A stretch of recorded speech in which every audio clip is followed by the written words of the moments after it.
नमस्कार, मैं यशपाल कंचन स्वागत करता हूं आपका हरियाणा आज में। और आप देख रहे हैं हमारा special show SNA special news analyse, जिसमें खबरों का स्पेशल विश्लेषण हम करेंगे और खबरें भी वह जो जुड़ी हैं आपसे, जिनका है सीधा आपसे सरोकार।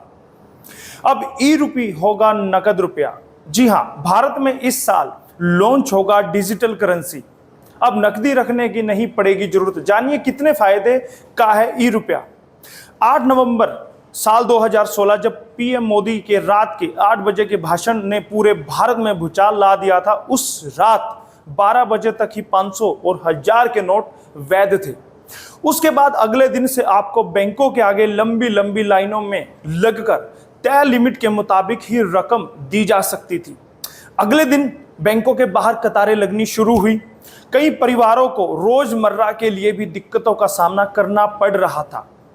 छोटे छोटे रेहड़ी पटरी वाले लाचार थे और आम आदमी काम धंधा छोड़कर लाइनों में लगा हुआ था।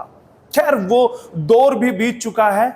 अब इस बात का जिक्र इतने सालों के बाद हम इसलिए कर रहे हैं क्योंकि इस दौर की उस किल्लत ने लोगों को डिजिटल बना दिया। जो लोग डिजिटल पेमेंट से कतराते थे, वो अब इसके आदी हो चुके हैं। और आम लोगों के इस आदीपन को एक कदम और बढ़ाते हुए भारतीय रिजर्व बैंक यानी RBI डिजिटल रुपया यानी ई-रुपया का पायलट प्रोजेक्ट कुछ खास इस्तेमाल के लिए शुरू करने जा रहा है। ऐसा करने वाला भारत दुनिया का पहला बड़ा देश होगा।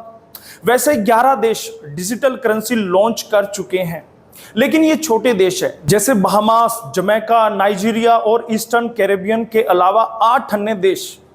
चीन में पिछले 2 साल से डिजिटल करेंसी पायलट प्रोजेक्ट के स्तर पर है और टेस्टिंग जारी है। वहीं अमेरिका, ब्रिटेन जैसे देशों में अभी इस पर रिसर्च जारी है।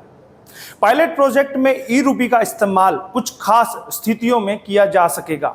बताया जा रहा है कि डिजिटल करेंसी को सबसे पहले थोक कारोबार के लिए इस्तेमाल किया जाएगा। पायलट प्रोजेक्ट के लिए देश के 4 सरकारी बैंकों भारतीय state bank, Punjab national bank, union bank of India और बैंक ऑफ बड़ौदा को शामिल किया गया है।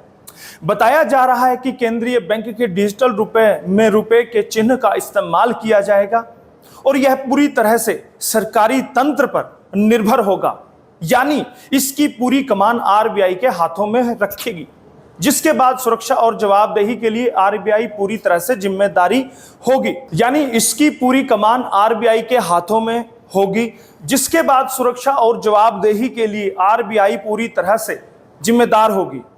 माना जा रहा है कि डिजिटल रुपए का सीधा फायदा ग्राहकों को मिलेगा। कैसे काम करेगी डिजिटल करेंसी? CBCD एक ऐसी करेंसी है जिसे हम देख या छू नहीं सकते। ये आम मुद्रा की तरह ही होगी, लेकिन ये डिजिटल होगी। इस डिजिटल करेंसी के जरिए आप लेन देन कर सकेंगे, बिल भी जमा कर सकते हैं। इस डिजिटल करेंसी को ऑनलाइन वॉलेट में ही रखा जा सकता है। देश में लेन देन के लिए CBCD को कानूनी मान्यता प्राप्त होगी। CBCD को लाने के पीछे कई बड़ी वजह है। सबसे महत्वपूर्ण मनी लॉन्ड्रिंग यानी हवाला पर शिकंजा कसना है, क्योंकि क्रिप्टो करेंसी हवाला कारोबार करने और कालाधन जमा करने का जरिया बन गया है। इसके साथ ही हर वर्चुअल करेंसी जो ऐप और अन्य माध्यम से भारत में चल रही है, उससे उनकी निगरानी आसान होगी। हालांकि भारत में क्रिप्टो करेंसी की ज्यादा मांग है। RBI शुरू से इसका विरोध करता रहा है। क्रिप्टो करेंसी के जवाब में ही ई-रुपये लॉन्च किया जा रहा है।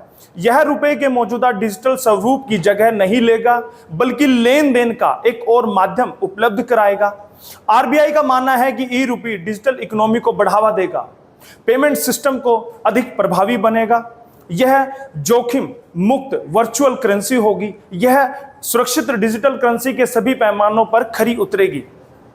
अब जहन में एक सवाल ये उठता है कि क्या CBDC अन्य डिजिटल पेमेंट्स से ज्यादा अच्छा है? तो चलिए इसको कुछ इस तरह से समझते हैं। मान लीजिए आप एक UPI सिस्टम से अपने बैंक अकाउंट की बजाय CBDC से लेन देन करते हैं। इसमें कैश को हैंडओवर करते ही इंटरनेट सेटलमेंट की जरूरत नहीं रह जाती। इससे पेमेंट सिस्टम से लेन देन ज्यादा रियल टाइम में और कम लागत में होगा। इससे भारतीय आयातक बिना किसी बिचौलिए के अमेरिकी निर्यातकों को रियल टाइम में डिजिटल डॉलर का भुगतान कर सकेंगे। डिजिटल करेंसी आम लोगों के लिए भी कई तरह से फायदेमंद साबित होगी, क्योंकि डिजिटल करेंसी आने से सरकार के साथ आम लोगों बिजनेस के लिए लेन देन की लागत कम हो जाएगी। जैसे यूएई में वर्कर को सैलरी का 50% हिस्सा डिजिटल मनी के रूप में मिलता है। इससे ये लोग अन्य देशों में मौजूद अपने रिश्तेदारों को आसानी से और बिना ज्यादा शुल्क दिए पैसे भेज सकते हैं।